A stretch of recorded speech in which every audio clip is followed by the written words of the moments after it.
Sign over Grandpa's estate, or face court, little bloodless sis. That was the first thing my sister said to me after the funeral.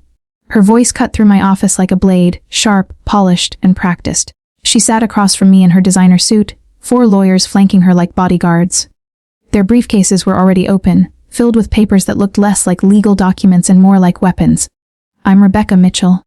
I'm 35, an architect, and for the past 10 years, I've built my own firm in Portland, Oregon, designing sustainable homes, fighting deadlines, and surviving the kind of competition that would make most people crumble. But all of that meant nothing to my sister, Caroline, because in her eyes I wasn't family. I was the adopted one. She tapped her manicured nails against the mahogany table, smiling like a cat watching its prey. You can make this easy. Rebecca, just signed the inheritance waiver. Grandpa loved you, sure, but let's be honest, blood is blood. Her lawyer leaned forward. Miss Mitchell, your sister is being very generous. The courts tend to favor biological heirs. This will save everyone time, money, and embarrassment. Embarrassment. That's what they thought this was. I looked at the papers in front of me, then at Caroline, her perfect hair, her diamond bracelet, her smug little smirk, the kind of smirk she'd worn since we were kids. She'd always loved reminding me that I was lucky to be adopted, as if love were charity and not a choice. I took a slow breath, stood, and said softly, "Would anyone like tea?" Caroline frowned. "Rebecca, this isn't a social call." "Oh, I insist," I said, reaching for the kettle on my desk. "It's Earl Grey, Grandpa's favorite." The lawyers exchanged uneasy glances as I poured steaming water into delicate china cups. I watched the amber swirl, breathing in the familiar scent. I'd shared this ritual with Grandpa Winston countless times. Every afternoon he'd make tea and talk about his travels, his business, his dreams. He'd tell me things like, "Wealth is just a tool, Rebecca. It's what you build with it that matters." Caroline never cared to listen. She was always scrolling her phone, complaining about her boyfriends or her wardrobe, while Grandpa would sigh quietly and change the subject. I handed her a cup and smiled sweetly. "You want to finalize everything tomorrow morning, right?" She nodded, relieved. "Good, I knew you'd come to your senses." I smiled wider. Tomorrow morning, then. But she had no idea that by tomorrow morning, everything she believed about Grandpa, and about me, would shatter. The next day, Portland was drenched in mist, the kind that makes the whole city look like a memory. I met Caroline and her lawyers at the offices of Crawford and Associates, Grandpa's attorneys for over 20 years. Caroline was glowing, confident, wearing a brand new dress she probably bought in anticipation of her $5 million win. "I appreciate you being reasonable," she said as we rode up the elevator. "Grandpa cared about you in his way. But family law is family law.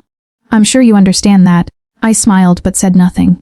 We stepped into a conference room with floor-to-ceiling windows overlooking the Willamette River. Behind the long table stood James Crawford himself, silver-haired, calm, and sharp as glass. "Good morning," he said politely. "Before we begin, I'd like everyone to understand the full scope of Mr. Winston Mitchell's estate." Caroline's lawyer leaned forward. "We're prepared. The estate consists of the Lake Oswego house, the vintage cars, and a domestic portfolio totaling about $5 million. Crawford nodded slowly. "Yes, that's correct. Those are the domestic assets." Caroline smiled smugly. "Perfect. But," Crawford continued, his tone shifting, "that accounts for roughly 20% of Mr. Mitchell's total wealth." The room fell silent. Caroline blinked, her smile fading. "Excuse me. Mr. Mitchell also owned international properties. Commercial buildings in London, developments in Barcelona, and residential holdings in Singapore, valued at over $20 million. Caroline's lawyer stammered. "Then those assets are no longer part of the estate," Crawford said, cutting him off. "They were transferred 3 years ago into a series of trusts, all under the legal ownership of Rebecca Mitchell." The color drained from Caroline's face. That's not possible." Crawford opened a folder, his voice calm and steady. "It's all documented. Medical evaluations proving Mr. Mitchell's mental competence. Video recordings of him explaining his decisions. He was very intentional about this." He pressed a button on a small device, and Grandpa's voice filled the room. "Caroline believes inheritance is a birthright. Rebecca understands it's a responsibility. I know who I can trust to carry my legacy." Caroline flinched. "He never said that to me." Another recording played. Caroline's voice, this time light and dismissive. "Come on, Grandpa. It's just money. You can't take it with you, right?" Her words hung in the air like smoke. Crawford shut off the player. "These recordings span 3 years, documenting both your interactions. Mitchell found them enlightening." Caroline stood abruptly. "You manipulated him. You poisoned his mind against me." Crawford didn't even look up.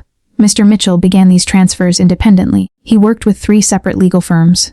2 doctors confirmed his capacity. His reasoning is extensively documented. He pulled out another paper. He also wrote letters. A Crawford read aloud, "Blood doesn't make family. Character does. Rebecca has shown me compassion, discipline, and gratitude. I want my legacy in the hands of someone who understands that wealth is a trust, not a trophy." Caroline's hands trembled. "You're telling me that some adopted outsider gets $20 million while I get scraps?" Crawford's tone was cool. $4.2 million, after taxes. Many would consider that generous. Her voice broke. "This is fraud. I'll take you all to court." "You're welcome to try," Crawford replied. "However, the trusts are protected under 3 separate jurisdictions: London, Barcelona, and Singapore. The legal fees alone would likely exceed your inheritance." I said nothing. I didn't have to. The silence said everything. Grandpa had orchestrated this moment with precision. He wanted her to see, to feel, what her entitlement had cost her. When the meeting ended, Caroline's lawyers whispered urgently, their faces pale.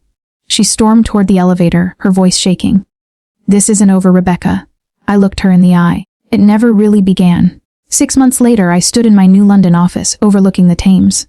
The High Court had spoken clearly. All transfers were valid. No evidence of fraud or coercion. Caroline's legal crusade had destroyed her.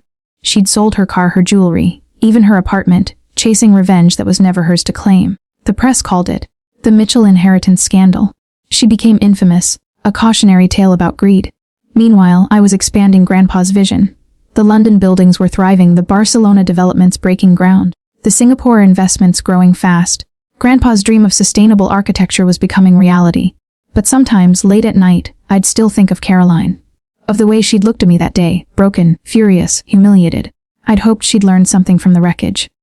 And then, one afternoon, my assistant knocked on my door. "Miss Mitchell, your sister's here." When Caroline walked in, I barely recognized her. She looked smaller somehow. Her hair was pulled back, her clothes plain, her confidence gone. "Rebecca," she whispered, her voice hoarse. "I need to talk to you." We sat across from each other in the quiet conference room, the city glowing behind us. "I've lost everything," she said, trembling. "The lawsuits, the debts, I don't even have money for rent. I was wrong. About you. About Grandpa. About everything." For a moment, I just watched her. This was the sister who once called me Bloodless. The same woman who tried to erase me with a signature. But now, she looked a human. I opened my briefcase and pulled out an envelope. "Grandpa wrote this for you," I said. Her hands shook as she unfolded the letter. "My dear Caroline, I have left you provided for, but not in the way you expect. True inheritance isn't measured in wealth, but in wisdom. You must rebuild what your pride destroyed. Only then will you understand what love truly gives." She looked up, eyes wet. "He still loved me after everything." "Yes," I said quietly. "But he wanted you to change." A tear spilled down her cheeks. "Is there any way I can start over? Work with you? Learn what he taught you?" I hesitated. Then I nodded slowly. "The Barcelona office needs an assistant property manager. Entry level. Small salary. Hard work." She nodded quickly. "I'll do it." And I smiled faintly. Then welcome to the family business. 2 years later, I stood in the Barcelona office's glass lobby, sunlight spilling across the floor. Caroline was there too, hair tied back, clipboard in hand, laughing with the construction team. The arrogance was gone. In its place, there was something Grandpa would have recognized: humility. As I watched her, I heard his voice again in my mind. "Blood doesn't make family, Rebecca, love does." For years, I thought my revenge would be wealth, that showing her what she lost would satisfy me. But as I stood there watching my sister slowly rebuild herself, I realized Grandpa's plan had been about more than justice. It was about redemption, and maybe finally, after all the lies, all the betrayal, all the pain, we were becoming family. Because love, in the end, was the only inheritance that ever truly mattered.